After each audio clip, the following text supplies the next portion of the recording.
আসসালামু আলাইকুম, আমন্ত্রণ জানাচ্ছি মাই টিভি সংবাদে। নুসরাত জাহান মুন পুরো সংবাদ জুড়ে সাথে আছি। শুরুতেই জানিয়ে দিচ্ছি সংবাদ শিরোনাম। করোনায় মৃত্যু ১.৫ মাসে সর্বোচ্চ ৬৭ জন। ৫৪ দিন পর আবারও শুরু গণহারে টিকাদান। সিনোফার্মের টিকায় অগ্রাধিকার মেডিকেল শিক্ষার্থীদের। ৫৪ দিন পর হাসপাতাল থাকার পর বাসায় ফিরেছেন খালেদা জিয়া। সংক্রমণ শঙ্কা থেকেই স্থানান্তর, থাকবেন চিকিৎসকদের তত্ত্বাবধানে।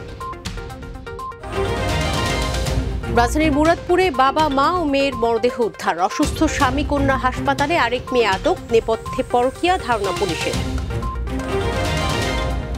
বৃষ্টিতে জীবনযাত্রা ব্যাহত। ভারী বর্ষণে পাহাড়ে ভূমিধসের আশঙ্কা। বাড়ছে ছাতার কদর। বিদেশির ভিড়ে হারিয়ে যাচ্ছে দেশীয় ছাতা। দর্শক, শিরোনাম শুনছিলেন, বিস্তারিত সংবাদে যাচ্ছে। শুরুতেই করোনা প্রসঙ্গ। দেশে করোনায় একদিনে আরও ৬৭ জনের মৃত্যু হয়েছে, যা গত ১.৫ মাসের মধ্যে সর্বোচ্চ মৃত্যু। এর আগে ২ মে ৬৯ জনের মৃত্যু হয়। মৃত্যু বাড়লেও গত ২৪ ঘন্টায় করোনা আক্রান্ত রোগী কমেছে, তবে বেড়েছে শনাক্তের হার। একদিনে করোনা শনাক্ত হয়েছেন ৩,০৫৭ জন। আগের ২৪ ঘন্টায় শনাক্ত হয়েছিলেন ৩,৮৮৩ জন, আর মৃত্যুবরণ করেছেন ৫৪ জন। আগের দিন শনাক্তের হার ছিল ১৮.৫৯, তবে গত ২৪ ঘন্টায় শনাক্তের হার বেড়ে হয়েছে ১৮.৯২%। স্বাস্থ্য অধিদপ্তর জানিয়েছে, দেশে এ পর্যন্ত করোনায় সংক্রমিত রোগীর সংখ্যা ৮,৪৮,০২৭ জন, আর মোট মৃত্যুবরণ করেছেন ১৩,৪৬৬ জন। শেষ ২৪ ঘন্টায় সবচেয়ে বেশি মৃত্যু হয়েছে খুলনা বিভাগে ২৪ জন, ঢাকা বিভাগে ১৪ জন, চট্টগ্রামে ১১ জন, রাজশাহী ও রংপুর বিভাগে মারা গিয়েছেন ৮ জন করে। এছাড়া সিলেট ও ময়মনসিংহে ১ জন করে মারা গিয়েছেন।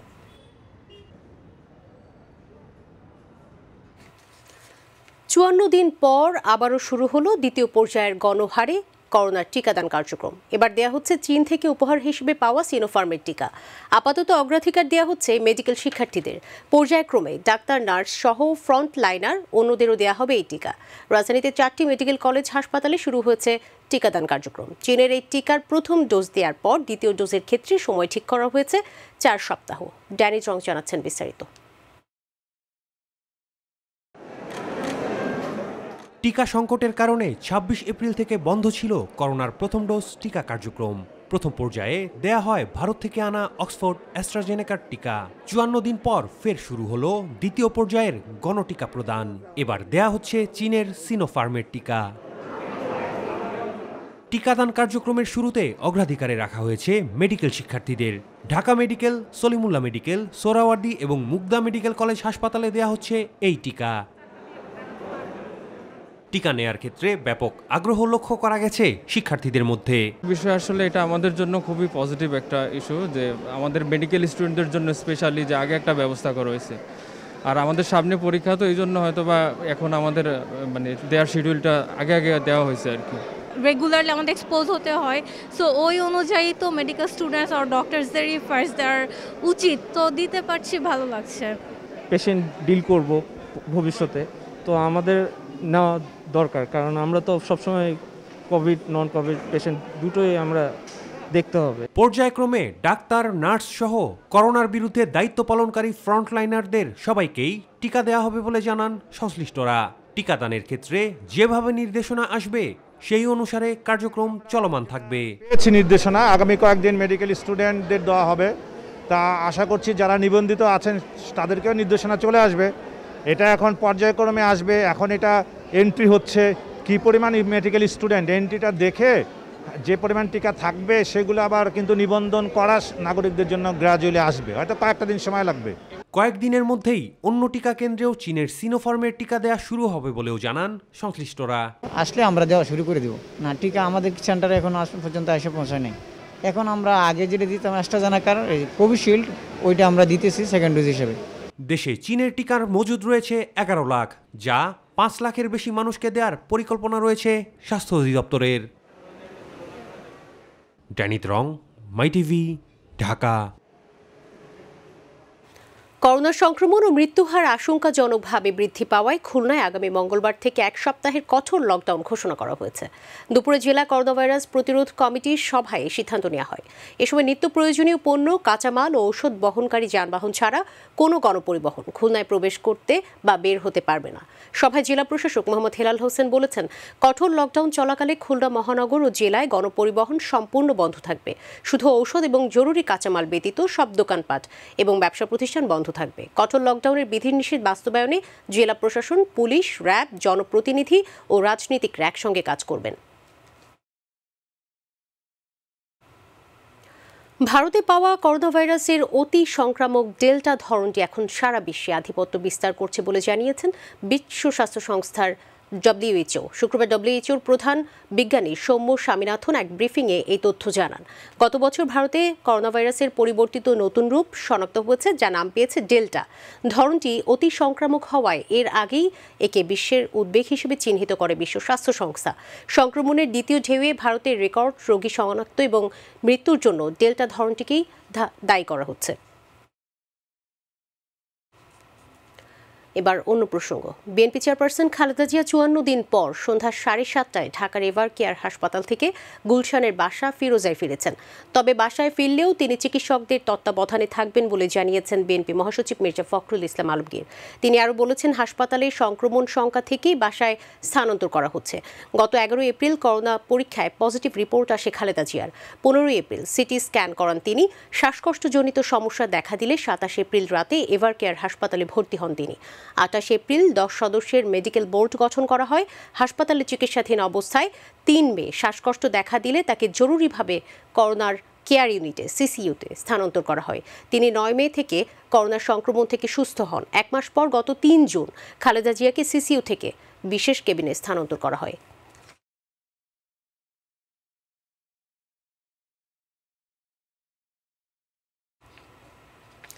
দর্শক, বিএনপি চেয়ারপারসন খালেদা জিয়াকে হাসপাতাল থেকে বাসায় স্থানান্তরের সবশেষ খবর জানাতে গুলশানে রয়েছেন সহকর্মী ড্যানি রং, সরাসরি যুক্ত হচ্ছেন আমাদের সাথে। ড্যানি, বেগম খালেদা জিয়া 54 দিন পর হাসপাতাল থেকে বাসায় স্থানান্তরিত হয়েছেন, সবশেষ কি তথ্য আছে আপনার কাছে?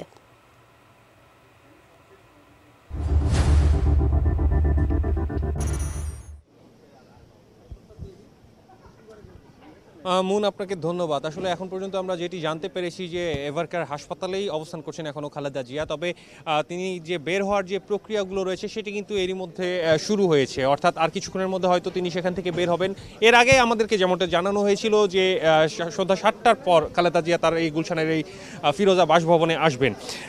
এর আগে জানিয়ে রাখতে চাই যে খালেদা জিয়া কিন্তু বরাবরই আসলে বিএনপির পক্ষ থেকে বলে আসা হচ্ছে এবং তার চিকিৎসকরা বলেছেন তিনি শারীরিকভাবে নানান জটিলতায় বর্তমানে ভুগছে। একদিকে তার বয়স আর অন্যদিকে করোনা পরবর্তীতে শারীরিক জটিলতাগুলো রয়েছে, তো সেগুলোতে তার আসলে অনেকটাই তিনি ভুক্তভোগী হচ্ছেন, যার ফলে তার লিভার সহ আরও অন্যান্য যে অঙ্গ প্রত্যঙ্গগুলো রয়েছে তো সেগুলোতে কিন্তু নানান ধরনের জটিলতা দেখা দিয়েছে বলে কিন্তু গত বৃহস্পতিবারও আমরা কিন্তু বিএনপির মহাসচিব মির্জা ফখরুলের মুখ থেকে শুনেছি।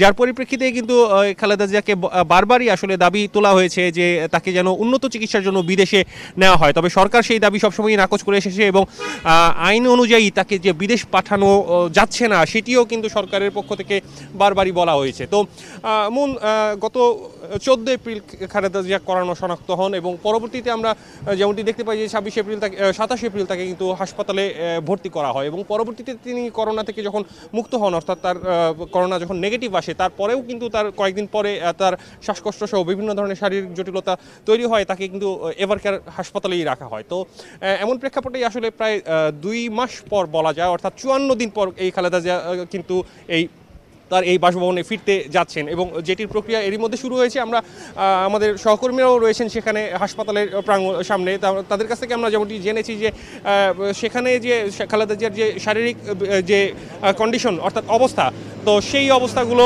নিয়েই কিন্তু তাকে কিন্তু চিকিৎসকরা নিয়ে আসবেন। আমরা যেমনটি দেখতে পাচ্ছি যে এখানে বিএনপি মহাসচিব মির্জা ফখরুল ইসলাম আলমগীর এসে পৌঁছেছেন, অর্থাৎ তিনি হয়তো আমরা যেমনটা জানি যে বিএনপির অনেক নেতাকর্মীও কিন্তু হাসপাতালে বর্তমানে রয়েছেন, খালেদা জিয়া বাসায় ফিরবেন সেই কারণে। তো যেহেতু তারা আসছেন একে একে, তো আমরা ধারণা করছি যে হয়তো আর কিছুক্ষণের মধ্যেই তারা খালেদা জিয়া হয়তো হাসপাতাল থেকে এই বাসার উদ্দেশ্যে রওনা দিবেন এবং কিছুক্ষণের মধ্যেই হয়তো তিনি পৌঁছাবেন। মন, ফিরছি আপনার কাছে। ড্যানি, আপনাকে ধন্যবাদ। দর্শক, গুলশান থেকে যুক্ত হয়েছিলেন সহকর্মী ড্যানি ড্রং। খালেদা জিয়ার বাসায় ফেরার প্রসঙ্গে বিস্তারিত জানাচ্ছিলেন। দেশের সব অর্জনকে ধ্বংস করে দিয়েছে আওয়ামী লীগ, এমন অভিযোগ করেছেন বিএনপি মহাসচিব মির্জা ফখরুল ইসলাম আলমগীর। ইতিহাসের ভুল ব্যাখ্যা দিয়ে নতুন প্রজন্মের কাছে জিয়াউর রহমানকে খলনায়কে পরিণত করেছে বলে অভিযোগ করেছেন তিনি। জিয়াউর রহমান সম্বন্ধে জেনে সমালোচনা করার কথা বলেন বিএনপি স্থায়ী কমিটির সদস্যরা। সকালে জাতীয় প্রেস ক্লাবে বইয়ের মোড়ক উন্মোচন অনুষ্ঠানে তারা এসব কথা বলেন। এস এম খুরশিদ আলমের রিপোর্ট। জিয়াউর রহমান ইতিহাসের ধ্রুবতারা শিরোনামের একটি বইয়ের মোড়ক উন্মোচন উপলক্ষে জাতীয় প্রেস ক্লাবে অনুষ্ঠানের আয়োজন করে ঢাকা বিশ্ববিদ্যালয় সাদা দল। বইটির মোড়ক উন্মোচন করে বিএনপি মহাসচিব অভিযোগ করেন জিয়াউর রহমান সম্বন্ধে নতুন প্রজন্মকে ভুল তথ্য দেওয়া হচ্ছে। আওয়ামী লীগ ক্ষমতা আসার পর থেকেই একটা ক্যাম্পেইন শুরু হয়েছে যে আপনার জিয়াউর রহমান মুক্তিযুদ্ধের ঘোষক ছিলেন না, অনেকে বলে যে মুক্তিযুদ্ধ করেননি, উনি পাকিস্তানের অনুচর ছিলেন। দেশের সকল অর্জনকে সরকার ধ্বংস করেছে বলেও মন্তব্য করেন মির্জা ফখরুল ইসলাম আলমগীর। পরিকল্পিতভাবে যে সমস্ত বাংলাদেশের অর্জনগুলোকে ধ্বংস করে দিয়েছে। আমরা যত অর্জন করেছিলাম 50 বছরে, সব অর্জন এরা এই সরকার সবকিছু শেষ করে দিয়েছে।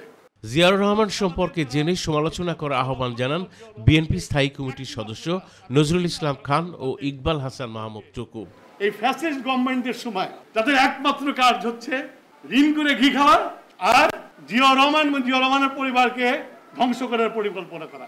আজকে যারা শহীদ জিয়া সম্পর্কে আজে বাজে কথা বলেন, আমি তাদের কাছে শুধু এইটুকু বলবো, আপনারা যত নেতা আছেন মরার পরে আপনাদের সবার জানাজার মানুষের সংখ্যা একত্র করে যেদিন জিয়াউর রহমানের জানাজার সমান হবে সেই দিন সমালোচনা করার যোগ্যতা অর্জন করবে। এস এম খুরশিদ আলম, মাই টিভি, ঢাকা। দেশের উন্নয়নে বিএনপির গাত্রদাহ, দেশের উন্নয়ন অগ্রযাত্রা থামিয়ে দিতে বিএনপি নানা ষড়যন্ত্র করে যাচ্ছে বলে মন্তব্য করেছেন আওয়ামী লীগ সাধারণ সম্পাদক ওবায়দুল কাদের। দলের যুগ্ম সাধারণ সম্পাদক তথ্যমন্ত্রী ডক্টর হাসান মাহমুদ বলেছেন, বাংলাদেশ যাতে টিকা না পায় সেজন্য বিএনপি ষড়যন্ত্র করছে, তবে সরকার করোনার টিকা আমদানিতে সফল হচ্ছে। রাজধানীতে পৃথক সভায় তারা এসব কথা বলেন। সাইদুর রহমান আবিরের রিপোর্টে বিস্তারিত। রাজধানীর বঙ্গবন্ধু এভিনিউ দলের কেন্দ্রীয় কার্যালয় এবং চট্টগ্রাম, এই দুই প্রান্তে ভার্চুয়ালি যুক্ত হয়ে অনুষ্ঠিত হয় চট্টগ্রাম মহানগর স্বেচ্ছাসেবক লীগের ত্রিবার্ষিক সম্মেলন। এতে নিজ বাসভবন থেকে ভার্চুয়ালি যুক্ত হন প্রধান অতিথি হিসেবে আওয়ামী লীগ সাধারণ সম্পাদক, সড়ক পরিবহন ও সেতুমন্ত্রী ওবায়দুল কাদের। কথা বলেন দেশের উন্নয়ন অগ্রযাত্রা ও বিএনপির রাজনীতি প্রসঙ্গে। এ অমিত সম্ভাবনা উন্নয়ন অর্জন বিএনপির গাত্রদাহের কারণ, তাই তারা দেশকে অকার্যকর রাষ্ট্রে পরিণত করতে চায়। আন্দোলন ও নির্বাচনে ব্যর্থ হয়ে তারা আজকে দেশের সমৃদ্ধির মূলে কুঠোরাঘাত করতে চায়। এদিকে জাতীয় প্রেস ক্লাবে এক আলোচনা সভায় প্রধান অতিথির বক্তব্যে তথ্য ও সম্প্রচার মন্ত্রী ডক্টর হাসান মাহমুদ কথা বলেন করোনার টিকা প্রসঙ্গে। বিএনপি ভিতরে চেষ্টা চালাচ্ছে এবং 7 সমুদ্র 13 নদীর ওপার থেকে চেষ্টা চালানো হচ্ছে, বিএনপির বৈদেশিক শাখাগুলো দিয়ে চেষ্টা চালানো হচ্ছে বাংলাদেশ যেন অন্যান্য সূত্র থেকে টিকা না পায়। ষড়যন্ত্র এখন সেই জায়গায় গিয়ে ঠেকেছে। কোনো ষড়যন্ত্র করে লাভ হবে না। ব্যাপক হারে টিকা দেওয়া কার্যক্রম শুরু হতে যাচ্ছে, তাই ষড়যন্ত্র করে কোনো লাভ হবে না। সাইদুর রহমান আবির, মাই টিভি, ঢাকা। রাজধানী সহ সারা দেশে থেমে থেমে বৃষ্টিতে ব্যাহত হচ্ছে স্বাভাবিক জীবনযাত্রা। মৌসুমি বায়ুর প্রভাবে চলমান পরিস্থিতি আরও একদিন অব্যাহত থাকতে পারে বলে জানিয়েছে আবহাওয়া অধিদপ্তর। সমুদ্র বন্দরগুলোকে 1 নম্বর সতর্কতা সংকেত দেখাতে বলা হয়েছে। আর ভারী বর্ষণে পাহাড়ে ভূমিধসের আশঙ্কা করছেন আবহাওয়াবিদরা। এস এম আরিফের রিপোর্ট।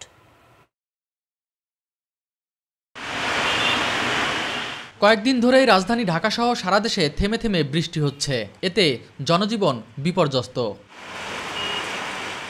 বৃষ্টির কারণে দুর্ভোগে অফিসগামীরা, চরম ভোগান্তি পোহাতে হচ্ছে কর্মজীবীদের। এই যে আমার হাতে কিছু কাগজপত্র আছে, আমি তো হুট করে উঠতে পারতেছি না। জিনিস কিনতে গিয়ে 1 ঘন্টা যাবত বসা, মনে করেন আসতে পারতাছি না বৃষ্টির জন্য। অফিসে যাওয়ার সময় তো ঝামেলা হয়, যখন অফিস টাইম বৃষ্টি হলে এটা ঝামেলা হবে। মৌসুমী বায়ু সক্রিয় থাকায় দেশ জুড়ে বৃষ্টিপাত অব্যাহত রয়েছে। দমকা বাতাস এবং ঝোড়ো হাওয়া থাকে, যেখানে বাতাসের গতিবেগ 45 থেকে 60 কিলোমিটারের মধ্যে ওঠানামা করার সম্ভাবনা থাকে। সেই কারণে অভ্যন্তরীণ নদী বন্দরকে আপনার 1 নম্বর সতর্কতার সংকেত দেখিয়ে যেতে বলা হয়েছে এবং খুলনা, বরিশাল, ঢাকা এবং চট্টগ্রাম বিভাগে ভারী থেকে অতি ভারী বৃষ্টিপাতের সম্ভাবনা রয়েছে। সেই কারণে মানে ভারী বর্ষণের সতর্কবার্তা রয়েছে। ভারী বর্ষণে পাহাড় ধসের আশঙ্কা করছেন আবহাওয়াবিদরা। 7 দিন ধরে যদি এরকম বৃষ্টিপাত হয় টানা, এবং আমাদের পাহাড়ি অঞ্চলের যেসব পাহাড় সেইগুলো যদি বৃষ্টিপাতের ফলে একদম সম্পৃক্ত হয়ে যায় মাটি, তখন অনেক ক্ষেত্রেই পাহাড়ি ধসের সম্ভাবনা থাকে। রোববারের পর পরিস্থিতির কিছুটা উন্নতি হলেও বৃহস্পতিবার থেকে আবার বৃষ্টি বাড়ার সম্ভাবনা দেখছেন আবহাওয়াবিদ ডক্টর আবুল কালাম মল্লিক। 21, 22, 23 তারিখের দিকে বৃষ্টিপাতের তীব্রতা কিছুটা কমে যাবে। 24 তারিখের শেষ নাগাদ আবার বৃষ্টিপাতের পরিমাণ বৃদ্ধি পাওয়ার সম্ভাবনা রয়েছে। SM Arif, MyTV, Dhaka. বর্ষার অন্যতম এক অনুষঙ্গ ছাতা। বৃষ্টিতে চলাফেরায় যা সাথে রাখা অতি জরুরি। মৌসুমকে ঘিরে চাহিদা বেড়েছে ছাতার। বাজারে দেখা মিলছে বিভিন্ন ডিজাইনের ছাতা, মান ভেদে দামে আছে ভিন্নতা। আর বিদেশি ছাতার দৌরাত্মে হারিয়ে যেতে বসেছে দেশি ছাতার কদর। SM আরিফের আরও একটি রিপোর্ট।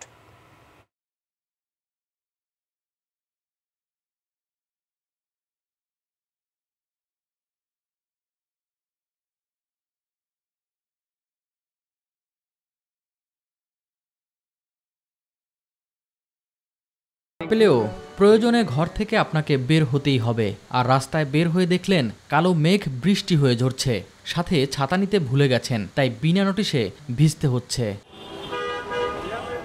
রোদ বৃষ্টি ঝড়ে নিজেকে রক্ষায় অতি প্রয়োজনীয় এই ছাতা, বর্ষায় যার কদর বাড়ে বহুগুণ। মৌসুম এলেই বাজারে দেখা মেলে হরেক রকম ছাতার। রং ও কাপড় ভেদে দামে রয়েছে ভিন্নতা। সবসময় তো ক্যারি করা হয় না, তো সেক্ষেত্রে দেখা যাইতেছে মাঝে মাঝে বৃষ্টির মধ্যে পড়ছি, তখন কেনার প্রয়োজনীয়তা হয়। আগের চাইতে মান ভালো তাই বাড়ছে। এক একটা কোম্পানি কিন্তু সব ধরনের কোয়ালিটি বাইর করে, 200 থেকে 500-600 পর্যন্ত। একটু হালকা বৃষ্টি, এই জন্য একটু ছোটো ছাতা চেয়েছিলাম। দাম আমার কাছে মনে হয়েছে ঠিকই আছে। বাজারে দেশের তৈরি ছাতার তেমন চাহিদা নেই।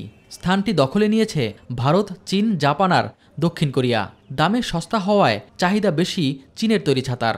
দেশি ছাতা শুধু শরীফ ছাতা আছে, বড় ছাতাগুলো, এগুলো তো ওই যে ঘটক ছাতা বলে, এগুলো তো সাধারণত অনেক ইউজ করে না। কারণ বাংলাদেশের ছাতা থাকলে আমাদের প্রাইসও কম থাকতো, মানও ভালো থাকতো, সব দিক দিয়ে ভালো হতো আমাদের জন্য আর কি। করোনায় বিক্রি নিয়ে অসন্তোষ জানান বিক্রেতারা। চলে খুবই ভালো, কেন এই 2 বছর করোনা লেগে একটু খারাপ বাজার। কেন খারাপ? ওই ছাতাটা বেশি চলে স্কুল কলেজে, যারা মনে হয় বাচ্চাদের দিনে যে একটা বাচ্চার লাগে, একটা বাচ্চার মাল লাগে, আর একটা ভাই থাকলে ওর লাগে। স্কুল কলেজের সাথে আমাদের এই ব্যবসার জড়িত বেশি, কেন ছাত্ররা নেয়, ছাত্রী নেয়, যারা বাচ্চার লাই রেনকোট নেয় বা আবার ছাতা নেয়। এখন এগুলো তো মূলত সবই বন্ধ। SM Arif, MyTV, Dhaka. রাজধানীর কদমতলীর মুরাদপুর এলাকা থেকে বাবা, মা ও মেয়ের মরদেহ উদ্ধার করেছে পুলিশ। নিহতরা হলেন মাসুদ রানা, তার স্ত্রী মৌসুমী ইসলাম এবং মেয়ে জান্নাতুল ফেরদৌস সোনিয়া। পূর্ব পরিকল্পনা অনুযায়ী অপর মেয়ে মেহজাবিন ঘুমের ওষুধ খাইয়ে শ্বাসরুদ্ধ করে বাবা, মা ও বোনকে হত্যা করেছে। স্বামী শফিক ও 5 বছরের কন্যা সন্তানকে অসুস্থ অবস্থায় উদ্ধার করে হাসপাতালে পাঠানো হয়েছে। মেহজাবিনকে আটক করা হয়েছে। ঘটনায় জড়িত থাকার কথা স্বীকার করেছে সে, এমনটি জানিয়েছেন ওয়ারি জোনের ডিসি শাহ ইফতেখার আহমেদ। পরকীয়া ও পারিবারিক কলহের কারণেই হত্যাকাণ্ড এমন ধারণা পুলিশের। আরও জানাচ্ছেন জাহিদ আহমেদ বাবু।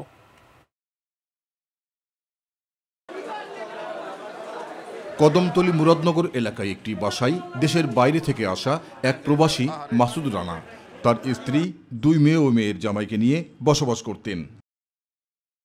শফিকুল হক অরণ্য মাসুদ রানার বড় মেয়ের সাথে বিবাহ বন্ধনে আবদ্ধ হয় 5 বছর। ছোট বোন সোনিয়ার সাথে স্বামী পরকীয়ায় জড়িয়ে পড়ায় স্ত্রী মেহজাবিন, স্বামী শফিক ও 5 বছরের শিশু কন্যা মা, বাবা ও বোন সোনিয়াকে ঘুমের ওষুধ খাওয়ায়। ঘুমিয়ে থাকা মা, বাবা ও বোন সোনিয়াকে হাত পা বেঁধে শ্বাসরুদ্ধ করে হত্যা করে মেহজাবিন।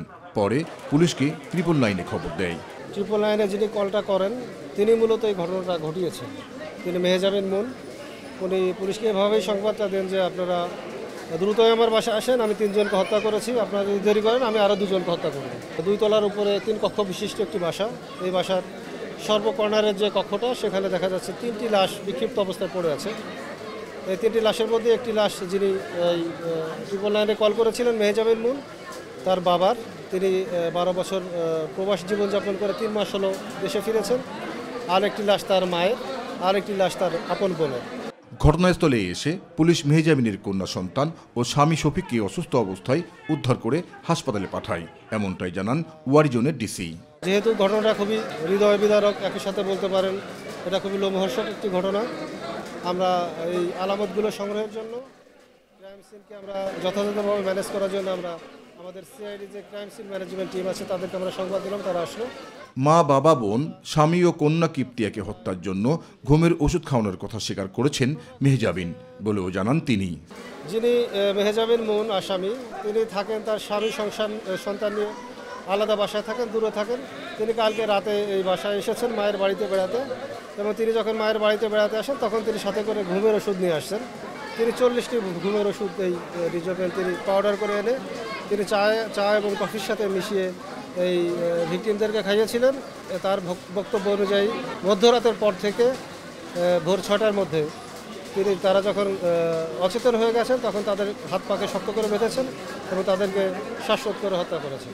হত্যার কারণ সম্পর্কে স্পষ্ট কিছু না জানালেও পরকীয়া ও পারিবারিক কলহকে ধারণা করা হচ্ছে বলেও জানান শাহ ইফতেখার আহমেদ। আমরা এটা শুনেছি যে তার মা তাকে জোর করে অসামাজিক কার্যকলাপে লিপ্ত করতে বাধ্য করত। তারপরে তার স্বামীর সাথে তার পরিবারের অন্য সদস্যের একটা আনইজি রিলেশন ছিল এবং অন্য একাধিক কারণ থাকতে পারে, যে বিষয়গুলো আসলে আমরা তাকে যখন আমরা ব্যাপকভাবে জিজ্ঞাসাবাদ করব তখন হয়তো আমরা নিশ্চিত হতে পারবো। 3 জনকে হত্যা করেছেন এই বিষয়টা তিনি নিশ্চিত ছিলেন, তার সন্তান এবং তার স্বামী সম্পর্কে তিনি নিশ্চিত ছিলেন যে তারা বেঁচে আছেন। মেহজাবিন যা কিছু করেছে স্বামী শফিকের চাপেই করেছে বলে অভিযোগ তার খালাদের। মেহজাবিনের খালা আমি আন্টি, হ্যাঁ না মেহজাবিন করেন, এটা করছে মেহজাবিনের জামাই। মেহজাবিনের মেয়েকে জিম্মি করে মেহজাবিনের উপরে এটা চাপাই দিতেছে। যারে ধরে নেওয়া হয়েছে ও ছাড়া এটা কেউই করে নাই, আপনারা সিসি ক্যামেরা চেক করেন, ওই করছে জামাই। জাহিদ আহমেদ বাবু, মাই টিভি, ঢাকা। বরিশালের মেহেন্দিগঞ্জ ও হিজলা উপজেলায় নদী ভাঙন রোধ ও পুনর্বাসনের দাবিতে রাজধানীতে মানববন্ধন করেছে ক্ষতিগ্রস্তরা। এতে স্বতঃস্ফূর্তভাবে অংশ নেন ঢাকায় বসবাসকারী এলাকার সুধীজনরা। নদী ভাঙন রোধে কার্যকর ব্যবস্থা নেওয়ার দাবি জানিয়েছেন তারা। মাহবুব সৈকতের রিপোর্ট। নদী বিধৌত উপজেলা মেহেন্দিগঞ্জ ও হিজলা সব মৌসুমেই কম বেশি এখানকার জনপদ বিলীন হলেও বর্ষায় নদী ভাঙনের বাড়ে তীব্রতা। মেঘনা এবং ইলিশা এই 2 নদীর তোপের মুখে আমরা গ্রাম পরিপূর্ণভাবে বিলীনের পথে। সর্বনাশা ভাঙনে ভিটেমাটি হারিয়ে নিঃস্ব হয়ে পড়ে অসংখ্য পরিবার। এখন আমরা কোনোরকম রাস্তার পাশে থাকতে হয়। নদী শাসন ও ভুক্তভোগীদের পাশে দাঁড়াতে বিভিন্ন স্থানে ধর্ণা দিয়েও সুফল না পেয়ে রাজধানীতে জাতীয় প্রেস ক্লাবের সামনে কর্তৃপক্ষের দৃষ্টি আকর্ষণে মানববন্ধন করেন মেহেন্দিগঞ্জ ও হিজলা উপজেলার সাধারণ মানুষ। নদী ভাঙনে আমাদের মেহেন্দিগঞ্জ হিজলা একবারে নদীর সাথে বিলীন হয়ে গেছে। স্থানীয় সংসদের কাছে বারবার জানানোর পরেও আমরা তার কোনো প্রতিক্রিয়া পাই নাই। এই বছর যদি নদী ভাঙে তাহলে আমাদের বাড়িটা থাকবে না, আমরা নদী ভাঙা ক্ষতিগ্রস্ত।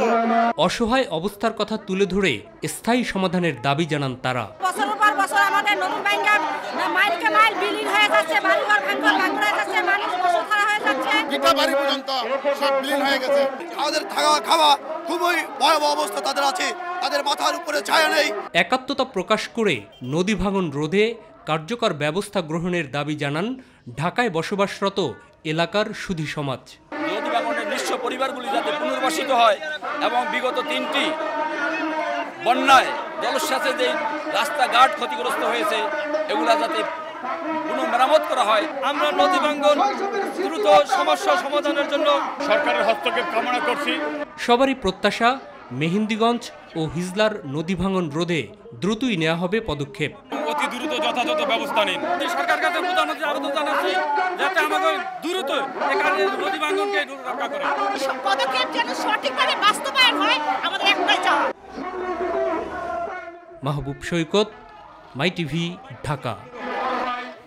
দর্শক সঙ্গে থাকার জন্য অসংখ্য ধন্যবাদ। পরবর্তী সংবাদ রাত 9টা 30 দেখার আমন্ত্রণ জানিয়ে বিদায় নিচ্ছি। করোনা সংক্রমণ রোধে সবাই সতর্ক থাকুন, স্বাস্থ্যবিধি মেনে চলুন। আল্লাহ হাফিজ।